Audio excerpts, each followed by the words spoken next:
जिस देश में चाय हर गली नुक्कड़ पर मिल जाती है, वहाँ चाय की फ्रेंचाइज खोलना आखिर कितना सक्सेसफुल आइडिया है। दोस्तों, पिछले कुछ दिनों से इंटरनेट पर कई सारे ऐसे वीडियोस वायरल हो रहे हैं जिनमें लोग एमबीए चाय वाला के फ्रेंचाइज ओनर प्रफुल्ल बिल्लोरे को गालियां देते नजर आ रहे हैं और उन्हें फ्रॉड कंसीडर कर रहे हैं। प्रफुल्ल के खिलाफ 28 से भी ज्यादा एफआईआर की जा चुकी है और देश भर में उनके कई सारे आउटलेट्स बंद हो चुके हैं। लेकिन सवाल यह है कि जिस प्रफुल्ल बिल्लोरे को कुछ महीनों पहले तक लोग अपनी इंस्पिरेशन माना करते थे, वो आज लोगों की आंखों में इतना खटक क्यों रहे हैं? एमबीए चाय वाला सच में एक फ्रॉड है या फिर सिर्फ एक फेल्ड बिजनेस मॉडल का नतीजा? क्या इस पूरी कंट्रोवर्सी के बीच प्रफुल्ल को जेल भी जाना पड़ेगा? आज के इस वीडियो में हम सभी बातों को डिस्कस करने वाले हैं।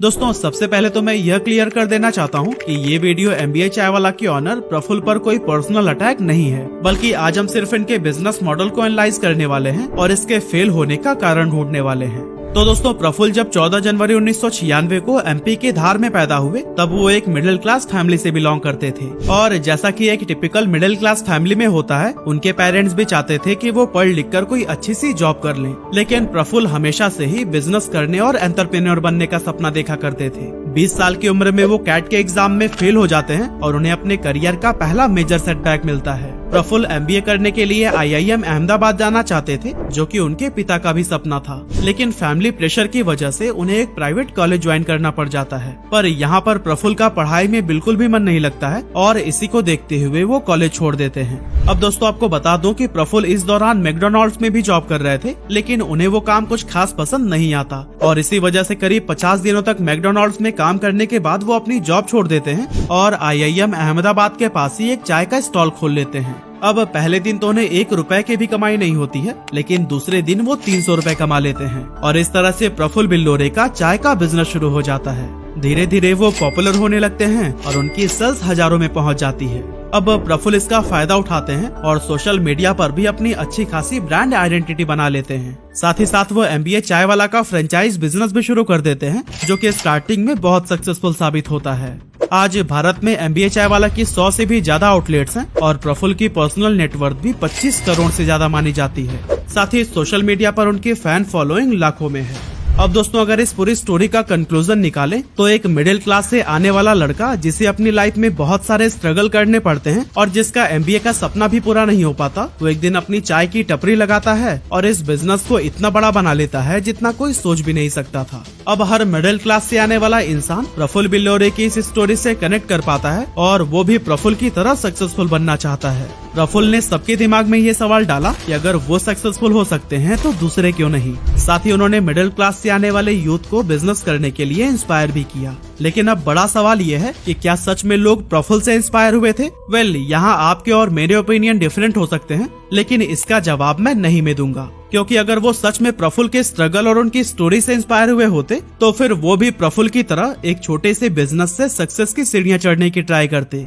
पर वो प्रफुल्ल के स्ट्रगल से नहीं, बल्कि उनके सक्सेस और उनके पैसे से इंस्पायर हुए थे। और दोस्तों, यहीं पर प्रफुल्ल लोगों के सामने 2 ऑप्शंस रखते हैं, जो कि मिडिल क्लास से आने वाले यूथ को और भी कंफ्यूज कर देता है। प्रफुल्ल कहते हैं कि या तो आप खुद उनकी तरह स्ट्रगल करते रहें या फिर उनकी फ्रेंचाइजी लेकर पहले दिन से ही कमाई शुरू कर दें। और दोस्तों, ह्यूमन साइकोलॉजी यही होती है कि हम हमेशा आसान रास्ते को ही चूज करते हैं और यहाँ पर भी लोगों ने ऐसा ही किया। लोगों ने बिना सोचे समझे बैंक से लाखों का लोन उठाया और एमबीए चाय वाला की फ्रेंचाइज को खरीद लिया। मार्केट में प्रफुल्ल के नाम की इतनी हाइप क्रिएट हो चुकी थी कि लोग मुंह मांगी रकम देकर एमबीए चाय वाला की फ्रेंचाइज लेना चाहते थे। पर दोस्तों, अगले कुछ ही महीनों में प्रफुल्ल का यह बिजनेस मॉडल एक बहुत बड़ा फेलियर साबित हुआ और लोगों के पैसे डूब गए। लेकिन दोस्तों, प्रफुल्ल का यह बिजनेस लोगों के लिए फेलियर कैसे बना, इसको प्रॉपर समझने के लिए हमें फ्रेंचाइज मॉडल को समझना होगा। तो दोस्तों, अगर हम बात करें फ्रेंचाइज मॉडल की, तो ये 4 टाइप्स के होते हैं। पहला होता है कोको, यानी कि company owned company operated model. इसमें कंपनी फ्रेंचाइजी को ऑन भी करती है और उसके ऑपरेशंस भी कंपनी के हाथों में ही होते हैं, मतलब कि किसी भी थर्ड पार्टी का यहाँ कोई रोल नहीं होता। दूसरा है कोफो, यानी company on franchise operated model, जहां फ्रेंचाइजी की ऑनरशिप तो कंपनी के पास होती है, लेकिन वो उसे किसी थर्ड पार्टी को ऑपरेट करने के लिए देते हैं। तीसरा है फोको, यानी franchise owned company operated model, जिसमें फ्रेंचाइज ओनर उस आउटलेट का मालिक होता है, लेकिन वहाँ के सारे ऑपरेशंस खुद कंपनी हैंडल करती है। और दोस्तों, वही चौथा और आखिरी मॉडल होता है फोफो, यानी कि franchise owned franchise operated model. इसमें कंपनी एक फ्रेंचाइज ओनर को अपनी ब्रांड आइडेंटिटी, लोगो और ऑपरेशनल ट्रेनिंग प्रोवाइड प्रोवाइड करती है और इसके बदले में एक फिक्स्ड पैसे चार्ज करती है। उसके बाद से फ्रेंचाइज का पूरा जिम्मा उसके ऑनर पर ही होता है और कंपनी उसके प्रॉफिट या लॉस की कोई जिम्मेदारी नहीं लेती। और दोस्तों MBA चाय वाला की फ्रेंचाइज भी फोफो मॉडल पर ही वर्क करती है। MBA चाय वाला अपने अंडर 3 टाइप्स की फ्रेंचाइजी ऑफर करती है, जिसमें 150 स्क्वायर फीट की जगह के लिए कियोस्क मॉडल, 300 से 400 स्क्वायर फीट के लिए डाइनिंग मॉडल और 700 से 800 स्क्वायर फीट की जगह के लिए लॉन्ज मॉडल। अब एक कियोस्क मॉडल की कॉस्ट जहां 10 से 15 लाख होती है, तो वहीं लॉन्ज मॉडल की टोटल कॉस्ट करीब 40 लाख रुपए तक आ सकती है। इसमें कंपनी फ्रेंचाइज ओनर को आउटलेट रेडी करके देती है और उन्हें रॉ मटेरियल और मशीन्स भी प्रोवाइड करती है। अब जैसा कि मैंने आपको बताया कि MBA चाय वाला की फ्रेंचाइजी लेने के लिए कई सारे लोगों ने बैंकों से लाखों का लोन उठाया और आज वही लोग हैं जो कि सोशल मीडिया पर वीडियोस डालकर आरोप लगा रहे हैं कि MBA चाय वाला एक फ्रॉड है। पर दोस्तों यहाँ पर अगर आप गौर से देखेंगे तो यहाँ गलती प्रफुल्ल की नहीं बल्कि उन लोगों की है जिन्होंने बिना सोचे समझे मार्केट की हाइप को देखते हुए MBA चाय वाला की फ्रेंचाइजी को खरीद लिया था। MBA चाय वाला के बिजनेस मॉडल में पहले दिन से ही फ्लॉज थे, लेकिन लोग उन्हें समझ ही नहीं पाए। अगर प्रफुल्ल का यही बिजनेस चाय की बजाय कॉफी, बर्गर या फिर पिज्जा का होता तो शायद ये इतनी बुरी तरह से फेल नहीं होता, लेकिन प्रॉब्लम खुद चाय के बिजनेस में थी। दोस्तों हम भारतीयों के लिए चाय बहुत आम सी चीज है और हम में से ज्यादातर लोग 2 से 3 बार तो चाय पीते ही होंगे। अब हमारे घर में अगर कोई मेहमान आता है तो उसे हम चाय नाश्ता कराते हैं, न कि कॉफी या पिज्जा खिलाते हैं। लेकिन वहीं दूसरी तरफ अगर आप अपनी गर्लफ्रेंड के साथ डेट पर जा रहे हो या फिर फैमिली के साथ कोई रेस्टोरेंट में बैठे हो तो फिर आप चाय पीने के बारे में तो बिल्कुल भी नहीं सोचेंगे। एक्चुअली ह्यूमन साइकोलॉजी दुनिया की हर चीज को 2 तरीके से देखती है, एक है नीड और दूसरी है वांट। नीड यानी कि वो चीजें जो हर इंसान की बेसिक जरूरत होती है, जबकि वांट्स वो चीजें हैं जिन्हें हम पाना चाहते हैं या एक्सपीरियंस करना चाहते हैं। अब नीड और वांट की साइकोलॉजी ये है कि नीड की डिमांड जितनी ज्यादा होती है उसकी सप्लाई भी उतनी ही सरप्लस है। हम में से ज्यादातर लोग अपनी नीड्स को आसानी से पूरा कर लेते हैं और इसीलिए हम इन चीजों को सीरियसली नहीं लेते। वहीं वांट्स की डिमांड तो ज्यादा होती है लेकिन सप्लाई उतनी ज्यादा नहीं होती। यही वजह है कि लोग ऐसी चीजों को लग्जरी मानते हैं और उनको खरीदने के लिए ज्यादा पैसे खर्च करने के लिए भी तैयार रहते हैं। अब दोस्तों जब भी हम कभी कॉफी पीने के लिए स्टारबक्स जाते हैं या फिर बर्गर खाने के लिए मैकडॉनल्ड्स, तो फिर वहाँ हमें एक प्रीमियम एक्सपीरियंस मिलता है। इन कंपनीज के फ्रेंचाइज की लाइटिंग और ओवरऑल एनवायरनमेंट इतना वाइब्रेंट और रिच होता है कि मिडिल क्लास इंसान को यहाँ आकर अमीरों वाली फीलिंग आती है और यही वजह है कि यहाँ पर हम ज्यादा पैसे खर्च करने के लिए भी तैयार हो जाते हैं। पर MBA चाय वाला के साथ ऐसा नहीं है। चाय हमारे लिए ना तो कोई प्रीमियम प्रोडक्ट है और ना ही इसकी फ्रेंचाइज में आकर लोगों को रिच फील होता है। अब जैसा कि मैंने आपको पहले ही बताया था कि प्रफुल्ल बिल्लोरे से इन्फ्लुएंस होने वाले ज्यादातर लोग मिडिल क्लास से आते हैं, जो कि लाइफ में कुछ बड़ा कर पाए या नहीं लेकिन सपने बड़े जरूर देखते हैं। अगर हम प्रफुल्ल की ऑडियंस पर नजर डालें तो इनमें से 85 to 90% लोग छोटे शहरों और गाँव से आने वाले हैं, जबकि सिर्फ 10 से 15% लोग ही बड़े शहरों में रहते होंगे। छोटे शहरों से आने वाले ये लोग नुक्कड़ पे मिलने वाली चाय पीना पसंद करते हैं, जिसकी कीमत 5 से 10 रुपए होती है। लेकिन MBA चाय वाला उसी चाय को 50 से 100 रुपए में बेच रहा है, जो कि मिडिल क्लास के हिसाब से एक प्रीमियम कैटेगरी का प्रोडक्ट बन जाता है। अब प्रफुल्ल बिल्लोरे की स्टोरी से इंस्पायर होकर लोग शुरुआत में 1-2 बार ये देखने तो जरूर आते हैं कि MBA चाय वाला में आखिर खास क्या है, लेकिन मिडिल क्लास इंसान 50 से 100 रुपए की चाय पीने हर रोज नहीं आने वाला। अब दोस्तों शार्क टैंक इंडिया देखने के बाद आप यह तो समझ ही गए होंगे कि कोई भी ब्रांड तभी सक्सेसफुल हो सकता है जब उसके पास कोई USP यानी कि यूनिक सेलिंग पॉइंट हो।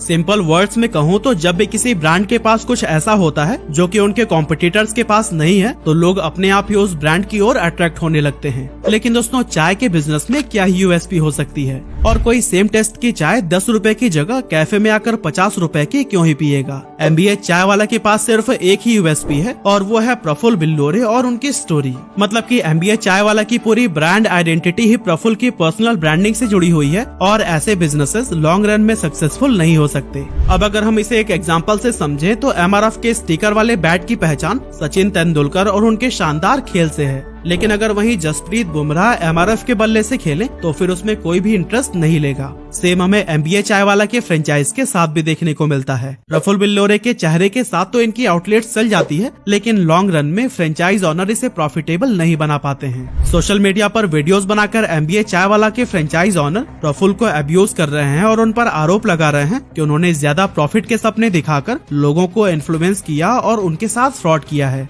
अब अगर देखा जाए तो ये कुछ हद तक सही भी है, क्योंकि उन्होंने अपनी कई सारे स्पीचेज में कहा है कि उनकी फ्रेंचाइज खरीदकर लोग दिन के 10,000 तक की सेल्स कर सकते हैं और महीने के लाखों कमा सकते हैं। लेकिन ग्राउंड रियलिटी देखें तो फ्रेंचाइज ओनर दिन के 1,000 रुपए भी नहीं कमा पा रहे हैं। तो अब सवाल उठता है कि क्या प्रफुल्ल बिल्लोरे को इसके लिए जेल जाना पड़ सकता है और क्या उन्हें फ्रेंचाइज ओनर के पैसे लौटाने पड़ेंगे? अब दोस्तों, जैसा कि मैंने आपको बताया, MBA चाय वाला फोफो बिजनेस मॉडल पर चलता है, जिसमें कंपनी का काम फ्रेंचाइज इन्वेस्टर्स को फ्रेंचाइज एस्टेब्लिश करके देना होता है और उन्हें रॉ मटेरियल, इंफ्रास्ट्रक्चर और नेसेसरी ट्रेनिंग प्रोवाइड करनी होती है। लेकिन इसके बाद से कंपनी की कोई गारंटी नहीं होती है कि फ्रेंचाइज प्रॉफिट करेगी या फिर लॉस। प्रफुल्ल ने अपनी स्पीचेज में जो भी वादे किए हों, पर रिटन डॉक्यूमेंट में उन्होंने फ्रेंचाइज ऑनर्स को कोई भी प्रॉफिट की गारंटी नहीं दी थी। साथ ही उनकी फ्रेंचाइज फी भी नॉन रिफंडेबल होती है, जिसे कि वापस नहीं किया जाएगा। और दोस्तों, किसी भी देश का कानून मुंह से बोली हुई बातों पर नहीं बल्कि रिटन डॉक्यूमेंट पर बिलीव करता है, और इस तरह से प्रफुल्ल को शायद ही कोई लीगल इश्यूज झेलने पड़े।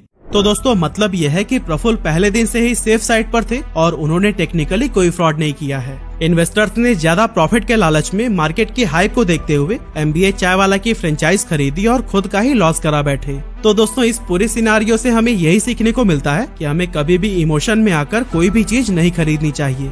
इन्वेस्टमेंट चाहे किसी भी प्रकार का हो, हमें उसमें पैसे लगाने से पहले कंप्लीट रिसर्च करनी चाहिए, एक्सपर्ट्स की राय लेनी चाहिए और सबसे जरूरी, हमें किसी के द्वारा कही गई बातों पर आंख बंद करके भरोसा नहीं करना चाहिए। और यही एक सक्सेसफुल एंटरप्रेन्योर की क्वालिटी होती है। बाकी आप आज तक MBA चाय वाला के आउटलेट पर गए हैं या फिर नहीं, और अगर गए हैं तो वहाँ आपको क्या खास लगा, कमेंट करके जरूर बताइएगा।